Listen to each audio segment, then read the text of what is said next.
আপনারা ঢাকায় কিভাবে প্রতিরোধ গড়ে তোলেন? যখন জিয়া রহমানের ঘোষণা আসলো আমি বুঝলাম যে না, যুদ্ধ শুরু হয়ে গেছে।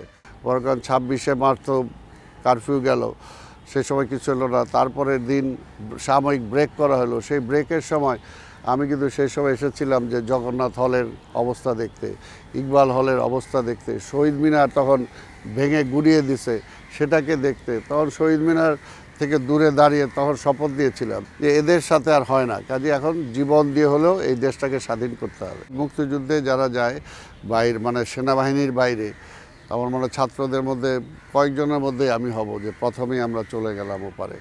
তারপর সেখান থেকে যুদ্ধ নিয়ে আসার পরে মেইনই ছিল আমাদের গেরিলা ওয়ারফেয়ার।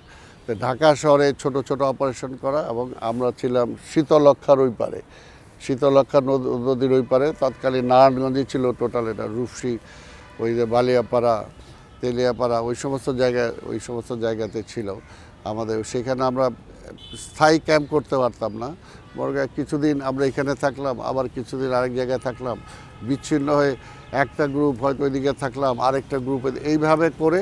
প্লাস ওইখানে আর্মিদের সাথে আমাদের বেশ কয়েকটা যুদ্ধ আমরা করেছি, এবং ঢাকা শহরেও মাঝে মাঝে এসে আমরা সেগুলো কিছু অপারেশন করতাম। তখনকার আওয়ামী লীগের প্রধান নেতা তিনি পাকিস্তানের কারাগারে ছিলেন, কিন্তু এর বাইরে যারা ছিলেন তাদেরকে কোথাও পেয়েছিলেন আপনি?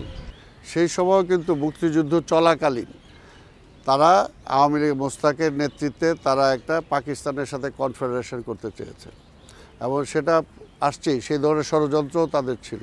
আওয়ামী লীগের কিন্তু চিন্তা চেতনায় কখনো কারণ যুদ্ধ শুরুর আগেই যখন আগে বলতো যে ছাত্ররা একটু বেশি মাথা গরম করতেছে, অর্থাৎ আমরা যখন মুক্তিযুদ্ধের কথা বলতাম, ঠিক যুদ্ধ চলাকালীনও তাদেরই ছিল, অনেকের স্লোগান ছিল, মানে স্বাধীনতা চাও না শেখ মুজিবকে ফেরত চাও, এই ধরনেরও কথাবার্তা তাদের ছিল।